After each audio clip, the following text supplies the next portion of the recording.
Shalom Bapak Ibu, saudara sekalian yang dikasihi Tuhan. Mengucap syukur kita bisa bertemu di tempat ini. Dan ini kali kedua saya ada di tempat ini Bapak Ibu. Biasanya saya yang di Auto Park, saya stay di sana. Dan kali ini saya mendapat sebuah privilege untuk dapat membawakan firman Tuhan di tempat ini untuk kali kedua. Baik Bapak Ibu, semoga ada damai sejahtera sukacita dalam Tuhan untuk kita semua. Dan saya percaya pasti hari Minggu ini adalah hari yang banyak dari kita untuk menanti hari Minggu gitu ya. Kalau kita compare misalkan besok hari Senin gitu, selalu saya katakan kepada istri, wah hari Senin, kita kerja lagi gitu kan. Selalu yang kita tunggu adalah hari apa Bapak Ibu? Weekend, ya kan? Sabtu dan Minggu. Berasa kayak hari Sabtu dan Minggu tuh this is family time gitu. Dan saya percaya ketika kita kumpul di tempat ini, this is our family, right? Amin Bapak Ibu. Baik, pada kesempatan kali ini saya akan menyampaikan firman Tuhan yang terambil dari Kisah Para Rasul 5 ayat 1 sampai dengan yang ke-11. Yang saya beri judul Hati sebagai batu yang hidup. Ini masih seputar batu yang hidup Bapak Ibu. Kalau kita mengikuti tema ensemble rangkaian setiap minggunya, kita tidak jauh-jauh dari batu bangunan dan batu yang hidup. Apa itu batu yang hidup gitu kan? Kali ini kita akan belajar mengenai hati. Hati batu yang hidup. Di Kisah Para Rasul 5 ayat 1 sampai dengan yang ke-11. Mari Bapak Ibu, saya undang untuk bangkit berdiri. Kita baca secara bergantian. Saya akan baca yang genap. Bapak Ibu saya minta tolong untuk saya akan baca yang ganjil dan Bapak Ibu baca yang genapnya aja. Baik. Ada seorang lain yang bernama Ananias. Ia beserta istrinya Safira menjual sebidang tanah. Yang kedua,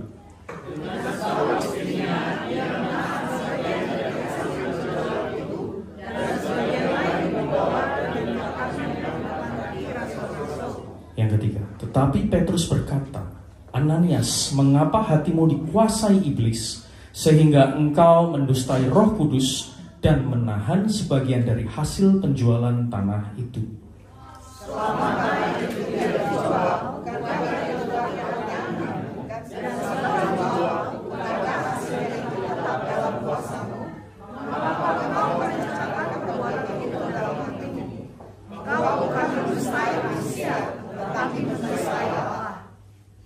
Kelima, ketika mendengar perkataan itu, rebahlah Ananias dan putuslah nyawanya. Maka sangatlah ketakutan semua orang yang mendengar hal itu. 6. Lalu datang beberapa orang muda, mereka mengapa-ngapakan itu, musuhnya pulang dan pergi membunuhnya. 7. Kira-kira 3 jam kemudian masuklah istri Ananias, tetapi ia tidak tahu apa yang telah terjadi. Maka Petrus padanya, katakanlah kepadaku, mengapa saya biarkan anak itu kamu jual? Jawab perempuan itu, betul, sekian. Kata Petrus, mengapa kamu berdua bersepakat untuk mencobai roh Tuhan? Lihatlah, orang-orang yang baru mengubur suamimu berdiri di depan pintu, dan mereka akan mengusung engkau juga keluar.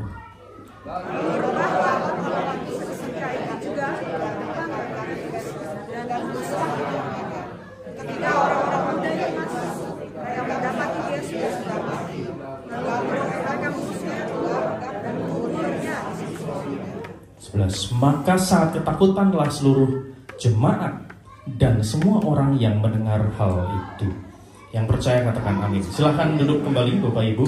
Terima kasih. Saya percaya Bapak Ibu kalau setelah kita baca di Kisah Para Rasul 5 ini, pasti setiap kita sudah sering sekali mendengar tentang cerita Ananias dan Safira, betul ya? Karena ini ayat udah cukup terkenal, sering banget setiap orang yang membawakan firman, banyak sekali yang membawakan dari Ananias dan Safira ini. Cerita yang sangat populer. Tapi gini Bapak Ibu, saya akan ceritakan sedikit background dari Kisah Para Rasul 5 ini. Sebelum kita masuk ke Kisah Para Rasul 5, kalau kita lihat di dalam Kisah Para Rasul yang pertama, itu diawali dari kenaikan Yesus ke surga. Jadi ceritanya awalnya adalah Yesus naik ke surga, dan kemudian dilanjutkan di situ para murid-murid menantikan Roh Kudus dicurahkan. Dan disitulah Roh Kudus dicurahkan. Ketika Roh Kudus dicurahkan, nggak cuma berhenti di situ ternyata. Selanjutnya yang terjadi adalah banyak orang diselamatkan. Kira-kira 3.000 jiwa bertambah jumlahnya. Dari yang awalnya 12 murid Yesus bertambah sampai ke 3.000 lebih. 3.000 jiwa ditambahkan pada saat itu. Setelah itu Bapak Ibu, apa yang terjadi kemudian? Ketika 3.000 jiwa itu diselamatkan menerima Yesus, mereka nggak cuman oke, saya menerima Yesus, saya percaya, udah selesai. Nggak seperti itu. Tapi mereka melakukan kebiasaan yang saya bilang itu kebiasaan murah hati, yaitu membagi-bagikan kepunyaan mereka untuk bersama. Jadi yang mereka lakukan adalah mereka menjual milik mereka, tanah mereka, ladang mereka, atau barang mereka, mereka jual. Kemudian hasilnya mereka serahkan kepada rasul, dan rasul itu mendistribusikannya kepada jemaat-jemaat yang memerlukan. Jadi awal sebelum Kisah Para Rasul 5 ini Bapak Ibu, dimulai dari 3.000 jiwa yang melakukan perbuatan kasih. Saya boleh simpulkan seperti itu. Awal mula jemaat, awal mula gereja, itu dari sini Bapak Ibu. Gereja mula-mula, jemaat mula-mula. Nah, dilanjutkan kalau kita buka Kisah Para Rasul 4 ayat yang ke-32 sampai terakhir sebelum masuk ke Kisah Para Rasul 5, saya akan bacakan, minta tolong Ivy untuk ditampilkan. Kisah Para Rasul 4 ayat yang ke-32 sampai 37, betul. Adapun kumpulan orang yang telah percaya itu, jadi setelah 3.000 orang itu diselamatkan, mereka percaya, mereka sehati dan sejiwa, dan tidak seorang pun yang berkata bahwa sesuatu dari kepunyaannya adalah miliknya sendiri. Jadi mereka generous Bapak Ibu, mereka nggak menganggap itu milik sendiri. Tetapi segala sesuatu adalah kepunyaan mereka bersama. Dan dengan kuasa yang besar, rasul-rasul memberi kesaksian tentang kebangkitan Tuhan Yesus. Dan mereka semua hidup dalam kasih karunia yang melimpah-limpah. Sebab tidak ada seorang pun yang berkekurangan di antara mereka. Karena semua orang yang mempunyai tanah atau rumah menjual kepunyaannya itu, dan hasil penjualan itu mereka bawa dan mereka letakkan di depan kaki rasul-rasul. Tadi yang seperti saya bilang, hasil penjualannya mereka serahkan kepada rasul-rasul, lalu dibagi-bagikan kepada setiap orang sesuai dengan keperluannya. Demikian pula dengan Yusuf. Nah, ini kita garis bawahi bersama Bapak Ibu. Ini kita mulai masuk ke dalam Kisah Para Rasul yang kelima. Demikian pula dengan Yusuf, yang oleh rasul-rasul disebut Barnabas. Artinya anak penghiburan, seorang Lewi dari Siprus. Ia menjual ladang miliknya, lalu membawa uangnya itu dan meletakkannya di depan kaki rasul-rasul. Ini yang dilakukan Bapak Ibu. Jemaat mula-mula, mereka tidak menganggap hartanya sendiri itu adalah milik sendiri, tapi mereka membagikannya, sehingga tidak ada yang berkekurangan. Lalu apa hubungannya dengan Ananias dan Safira?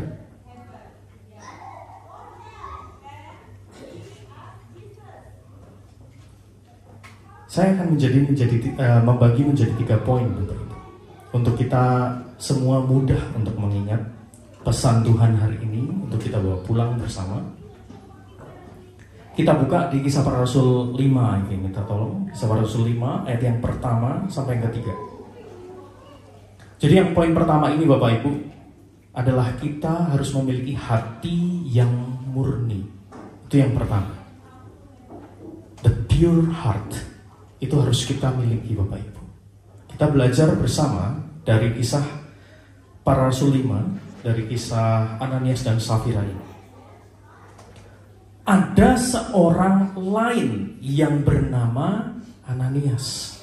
Jadi kalau kita baca tadi yang Kisah Para Rasul 4 ayat yang ke-37 yang terakhir, dikatakan di situ ada yang namanya Yusuf, Barnabas, betul? Mereka menjual ladangnya dan diserahkan kepada para rasul. Dan di sini dikatakan ada seorang lain. Berarti saya bisa bilang Ananias dan Safira ini adalah salah satu orang atau anggota jemaat yang ada di situ juga, Bapak Ibu. Jadi mereka ikut bersekutu, berkumpul dengan para rasul, belajar bersama. Yang kalau kita lihat secara kasat mata, secara kerohanian mereka aktif. Tetapi apa bedanya dengan Barnabas, dengan Yusuf? Mereka menjual harta mereka, mereka menyerahkan semuanya. Tetapi yang dilakukan oleh Ananias, saya bisa bilang ini mereka ikut-ikutan saja Bapak Ibu. Karena dikatakan ada seorang lain yang bernama Ananias. Ia beserta istrinya Safira menjual sebidang tanah. Kurang lebih sama ya Bapak Ibu yang dilakukan oleh Yusuf ya. Menjual sebidang tanah. Di sini Ananias dan Safira juga menjual sebidang tanah. Dengan setahu istrinya, ia menahan sebagian dari hasil penjualan itu dan sebagian lain dibawa dan diletakkan di depan kaki rasul-rasul. Kalau saya baca di terjemahan yang lain Bapak Ibu,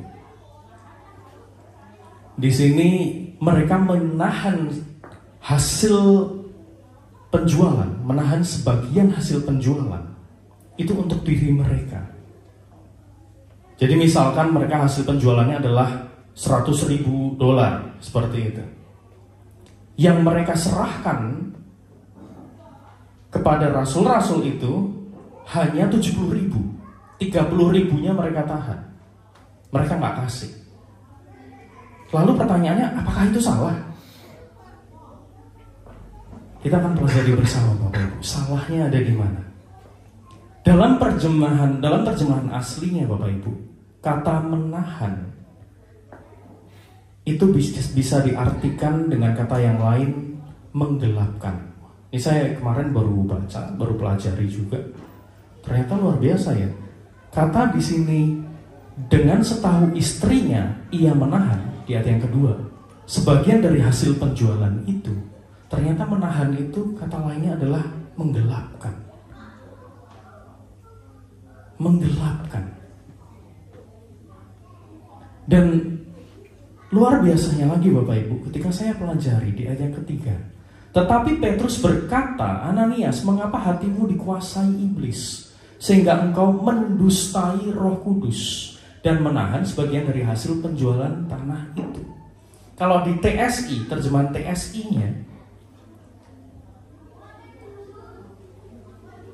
it's okay Alvi, di TP aja.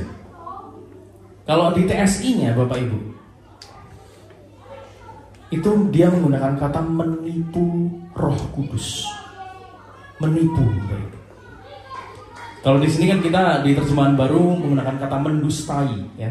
Tapi kalau di TSI itu digunakan katanya adalah menipu. Jadi yang Ananias Safira lakukan itu adalah menipu Roh Kudus. Nipunya gimana? Kan hasilnya $100, dikasih $70, disimpan 30. Kok bisa dibilang menipu? Ya kan? Saya juga bertanya-tanya, kenapa? Kita akan pelajari Bapak Ibu. Disinilah awal daripada hati mereka nggak murni Bapak Ibu. Kita baca ini di Kisah Para Rasul 5 yang ke-10.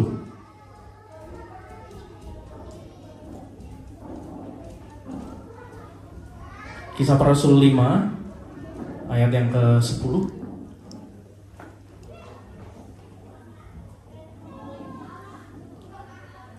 Oke, sorry, sebelumnya 9.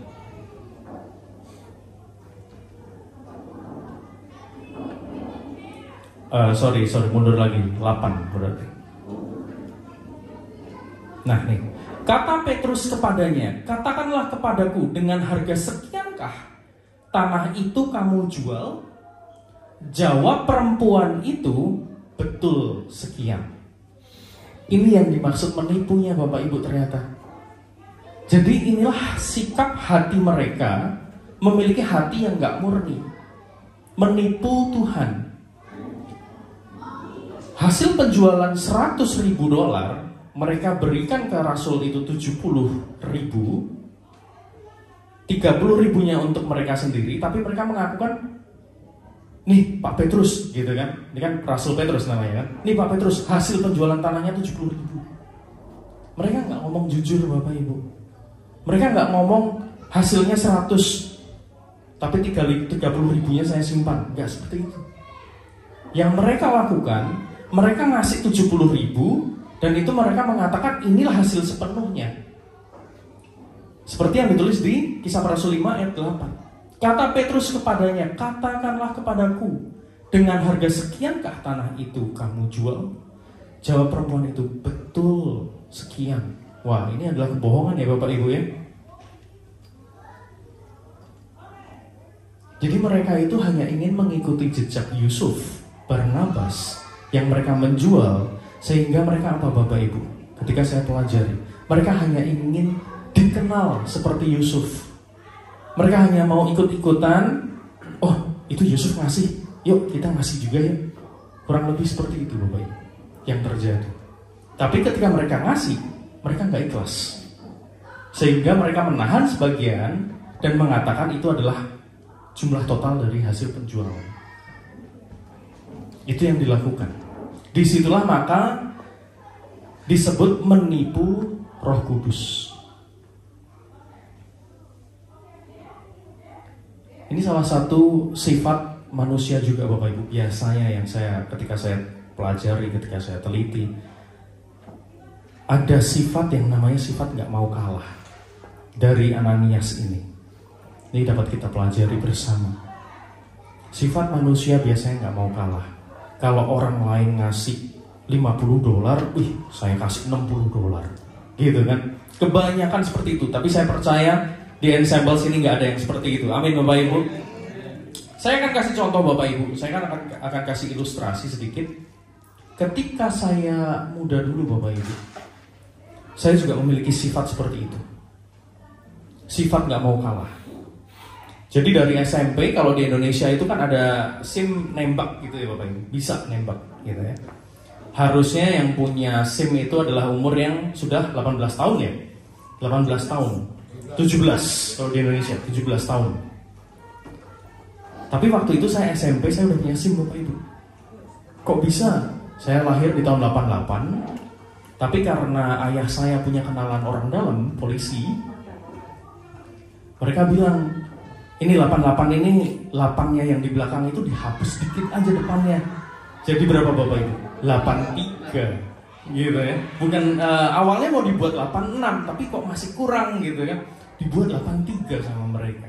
Karena cuma menghapus depannya, habis itu di fotokopi lagi. Jadi kelihatan itu saya lahir di 83. Itu yang terjadi. Agar apa Bapak Ibu? Saya bisa naik motor. Saya bisa naik motor. Kenapa? Alasannya apa? Karena ada teman saya yang seperti itu. Saya nggak mau kalah. Jadi saya mau ikut-ikutan juga. Gitu. Itu yang terjadi Bapak Ibu ketika saya muda seperti itu. Lagi terus abis itu lanjut lagi, saya punya mobil. Teman saya mobilnya dimodifikasi. Wah, saya juga ikutan. saya modifikasi juga. Itu yang terjadi Bapak Ibu. Nggak mau kalah, maunya ikut-ikutan, betul ya? Sama halnya kalau kita baca Ananias dan Safira ini. Kalau kita baca di Kisah Para Rasul 4 dan 5, yang tadi 4 yang bagian terakhir, Yusuf, Barnabas, mereka bisa memberikan seluruhnya hasil penjualan itu. Tetapi tidak dengan Ananias dan Safira. Mereka menyembunyikan sebagian. Mereka bilang itu sepenuhnya. Gitu ya. Jadi Bapak Ibu, dari poin yang pertama ini, saya dapat ambil kesimpulan Bapak Ibu, untuk setiap kita harus make sure hati kita murni. Amin Bapak Ibu. Bagaimana caranya?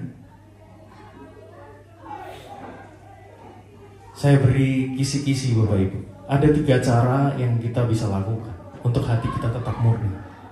Pertama, kita harus terus membaca firman Tuhan. Karena dari situlah kita akan mengerti isi hati Tuhan. Dari situlah kita dibentuk serupa seperti Kristus.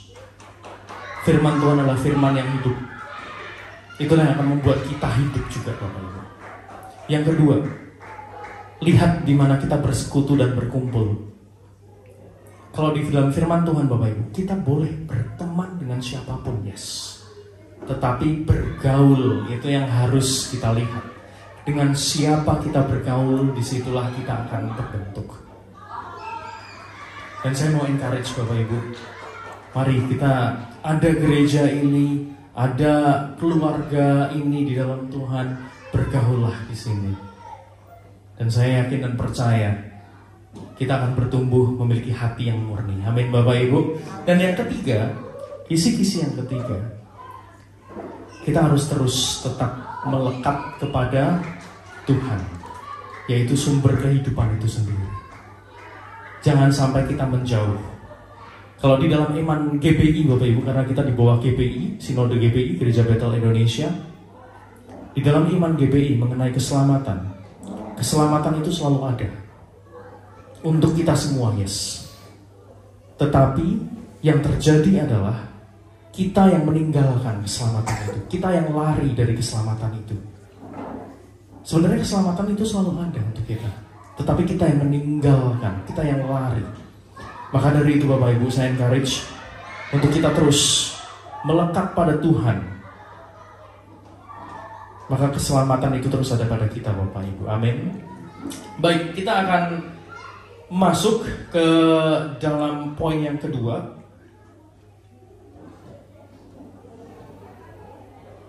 Poin yang kedua, Mammon atau Allah. Ini adalah poin yang kedua yang dapat kita pelajari dari kisah Ananias dan Safira. Dikatakan di ayat yang keempat. Bisa minta tolong lagi ayat ini untuk ditampilkan. Kisah Para Rasul 5 ayat yang keempat. Selama tanah itu tidak dijual, bukankah itu tetap kepunyaanmu? Dan setelah dijual, bukankah hasilnya itu tetap dalam kuasamu? Mengapa engkau merencanakan perbuatan itu dalam hatimu? Engkau bukan mendustai manusia, tetapi mendustai Allah. Maka dari itu Bapak Ibu, di sini saya tulis Mammon atau Allah yang poin kedua. Kalau kita lihat Bapak Ibu,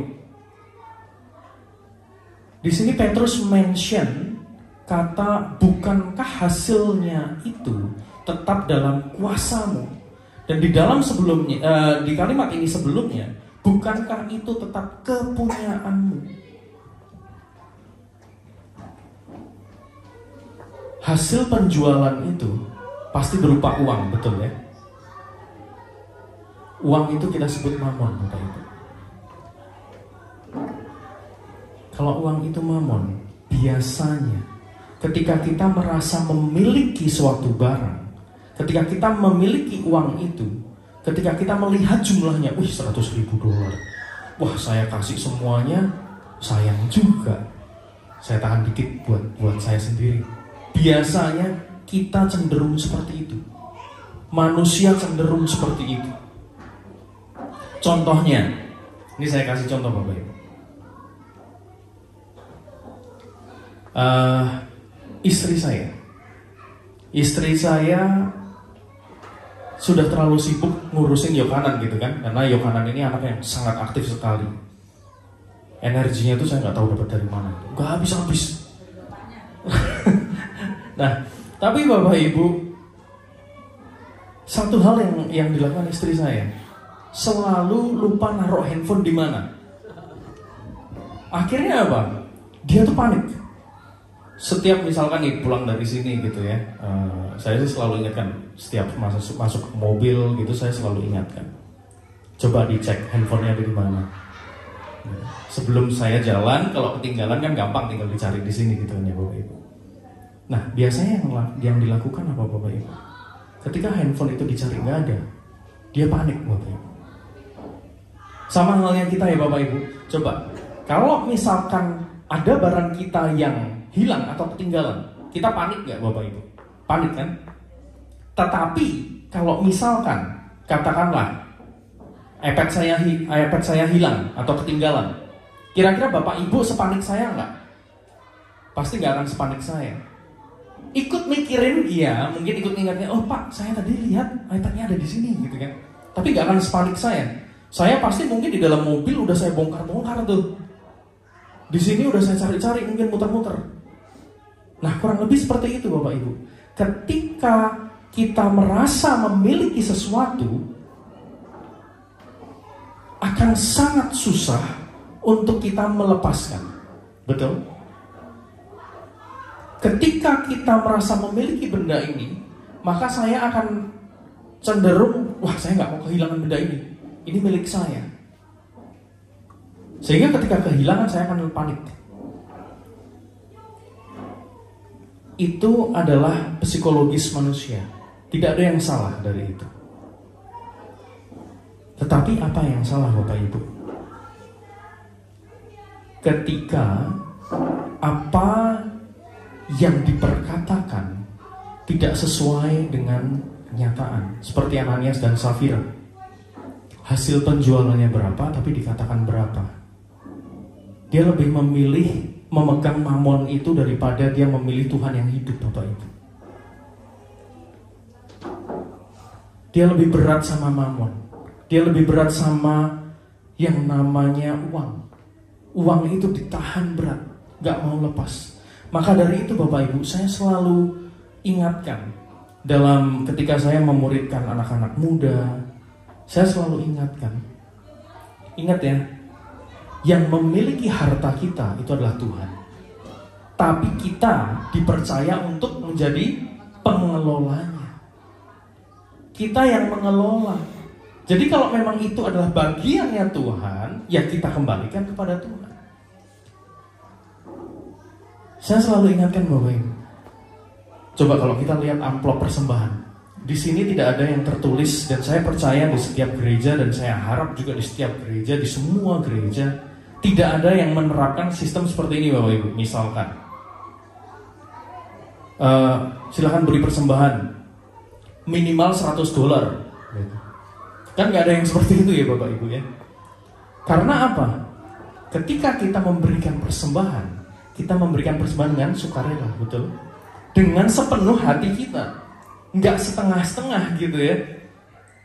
Tapi yang dilakukan oleh Ananias dan Safira, mereka memberikan, tapi hanya ikut-ikutan seperti Yusuf dan Barnabas. Mereka cuma mau dilihat, cuma mau dikenal. Tapi mereka melakukannya setengah hati. Jadi nggak diberikan sepenuhnya, tapi mereka terus bohong. Mengakunya itu udah sepenuhnya penjualan, tapi sebenarnya cuma sebagian, dan sebagian ditahan.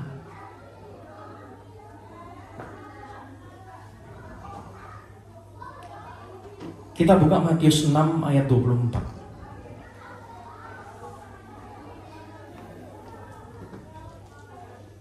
Saya akan bacakan. Tak seorang pun dapat mengabdi kepada dua tuan. Karena jika demikian, ia akan membenci yang seorang dan mengasihi yang lain. Atau ia akan setia kepada yang seorang dan tidak mengindahkan yang lain. kamu tidak dapat mengabdi kepada Allah dan kepada Mammon. Di sini yang ditulis Bapak Ibu. Firman Tuhan yang mengatakan. Ini yang dilakukan Ananias dan Safira. Ketika saya pelajari ini, ketika saya renungkan, kelihatannya mereka menjadi batu yang hidup. Mereka termasuk dalam 3.000 orang itu. Berkumpul, rajin dalam pengajaran Rasul. Mereka memberikan, tetapi ketika mereka memberi, ada yang mereka lakukan, yaitu memberi dengan setengah hati. Memberi tapi bohong. Maka dari situ, akibat yang terjadi adalah mereka mati, Bapak Ibu. Dan serunya Bapak Ibu, ketika saya pelajari ini di poin yang kedua ini, saya bertanya-tanya, kisah para rasul itu di perjanjian lama atau perjanjian baru, Bapak Ibu? Ada yang tahu? Perjanjian baru ya? Biasanya sifat Allah itu membunuh umat manusia yang tidak mengindahkan atau tidak menyenangkan hati Tuhan. Biasanya di perjanjian lama ya Bapak Ibu kebanyakan. Dan ketika kita masuk perjanjian baru, kebanyakan adalah apa? Kasih karunia, betul ya? Hukumnya adalah hukum kasih. Tetapi ketika kita baca kisah para rasul 5, luar biasa. Kok Tuhan membunuh Ananias Safira? Kok nggak ada kasih karunia? Wow. Ketika saya pelajari ini, saya juga kaget juga. Oh, iya ya, kok bisa ya? Ternyata saya menemukan satu hal, Bapak Ibu.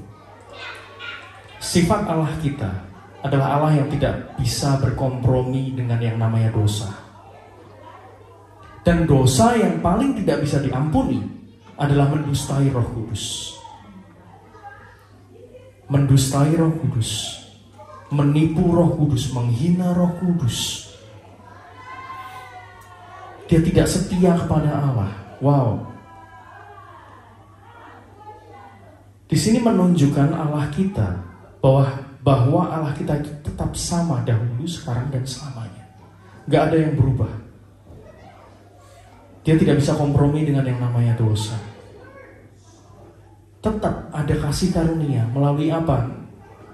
Kisah ini ditulis di dalam Alkitab untuk kita semua, agar kita semua dapat mempelajari kisah ini, menjadikan kisah ini agar tidak terjadi kepada kita.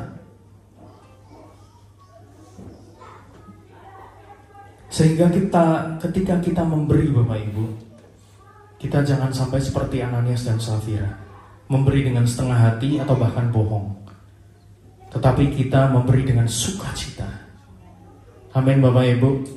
Kalau tema gereja kita ulang tahun nanti tanggal 18 Agustus di sini juga, temanya adalah generosity. Yaitu temanya kemurahan, generous. Berarti apa Bapak Ibu kurang lebih? Kita harus memiliki hati yang murah. Jangan sampai murah tetapi palsu seperti Ananias dan Safira. Tapi saya yakin Bapak Ibu, setiap kita di tempat ini tidak ada yang seperti mereka. Amin. Baik, kita akan masuk ke dalam poin yang terakhir. Poin yang ketiga. Yang kita pelajari dari cerita Ananias dan Safira ini adalah hati yang terang. Kalau mereka memiliki hati yang gelap, maka kita diingatkan untuk kita dapat memiliki hati yang terang. Dikatakan di Kisah Para Rasul 5 ayat 4-5,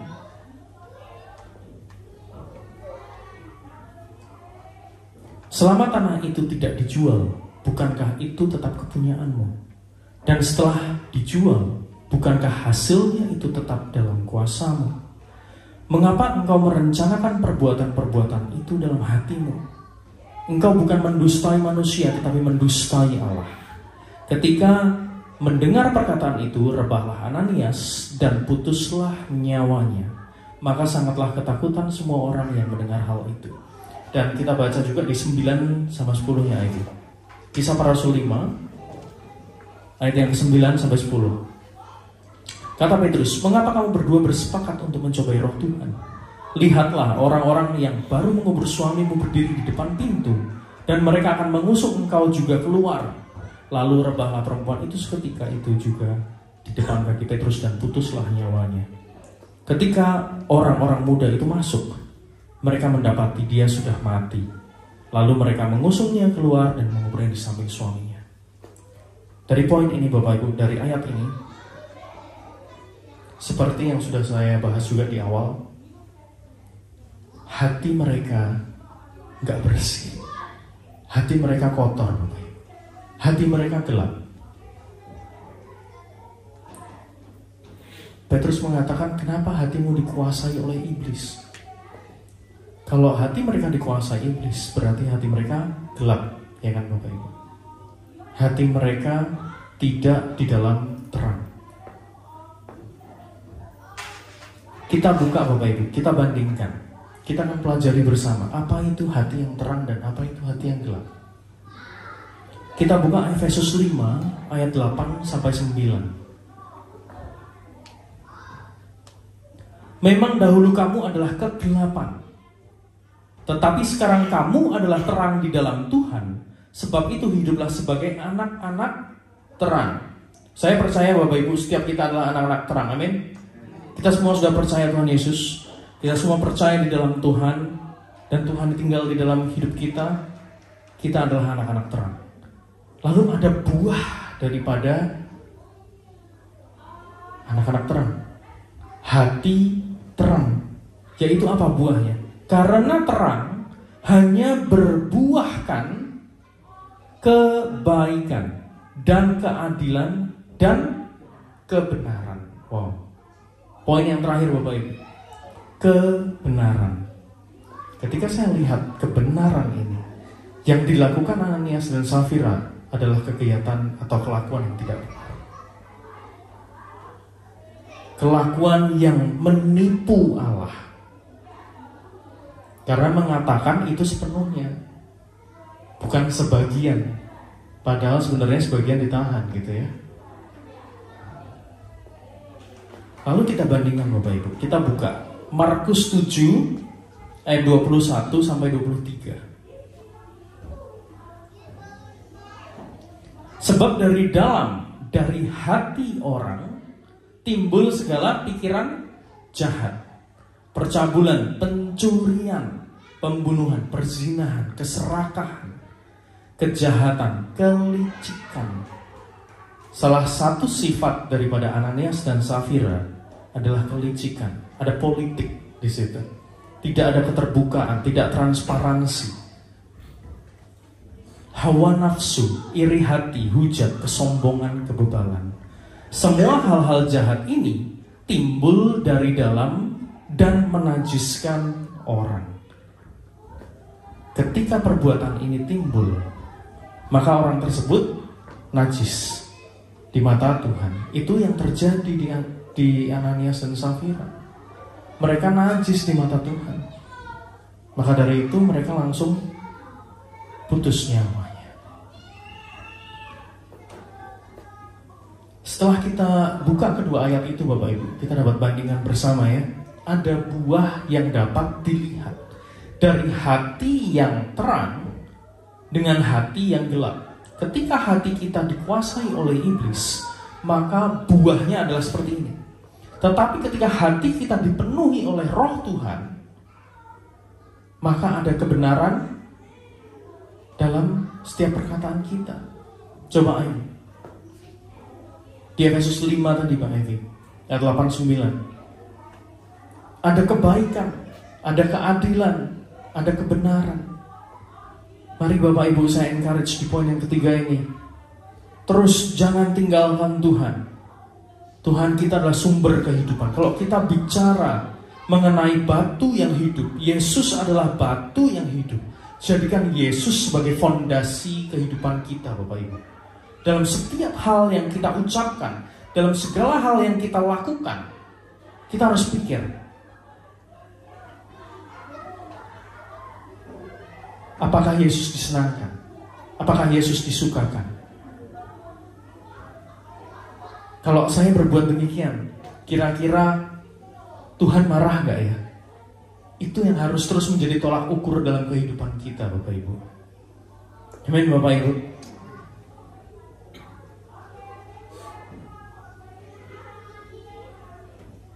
Ketika ada kebenaran, Bapak Ibu, di situ ada kejujuran.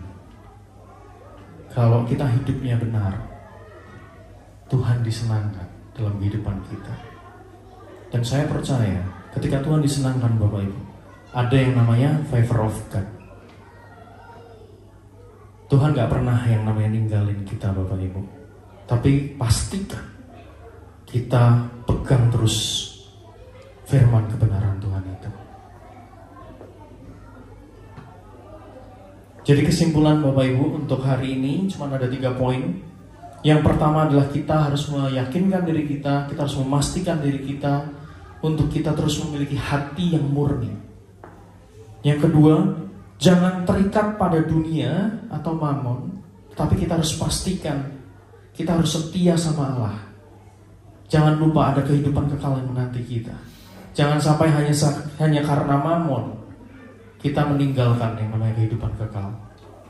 Yang ketiga, kita harus memiliki hati yang tenang, hati yang terang, hati yang jujur, hati yang benar. Dan jadikan Yesus sebagai fondasi batu kehidupan dalam kehidupan rohani kita. Amin, Bapak Ibu, mari kita berdoa. Tuhan, terima kasih Tuhan, mengucap syukur atas firman-Mu ini ya Bapak. Kami dapat belajar bersama mengenai kisah Ananias dan Safira ini Bapak. Biarlah terus Tuhan, Engkau yang menguatkan kami, memberikan kami kemampuan Tuhan, untuk kami dapat menghidupi firman-Mu. Daging ini lemah, tapi roh itu penurut. Kami mau Tuhan hidup kami dipimpin oleh roh, bukan dipimpin oleh daging kami Tuhan. Dan kami mau Tuhan, Engkau disenangkan, Engkau disukakan. Biarlah Bapa, Engkau yang berikan terus kami kekuatan, agar kami dapat menjadi pelaku firman-Mu. Hidup benar, memiliki hati yang murni, memiliki hati terang, hati seperti Kristus. Terima kasih Bapa atas firman ini. Biarlah firman ini Tuhan terus menjadi pedoman dalam kehidupan kami Tuhan. Firman Tuhan-Mu ini Tuhan, firman-Mu ini Bapa adalah firman yang hidup dan akan memberikan kehidupan kepada kami. Terima kasih Tuhan, di dalam nama Tuhan Yesus Kristus kami telah berdoa dan percaya, katakan amin.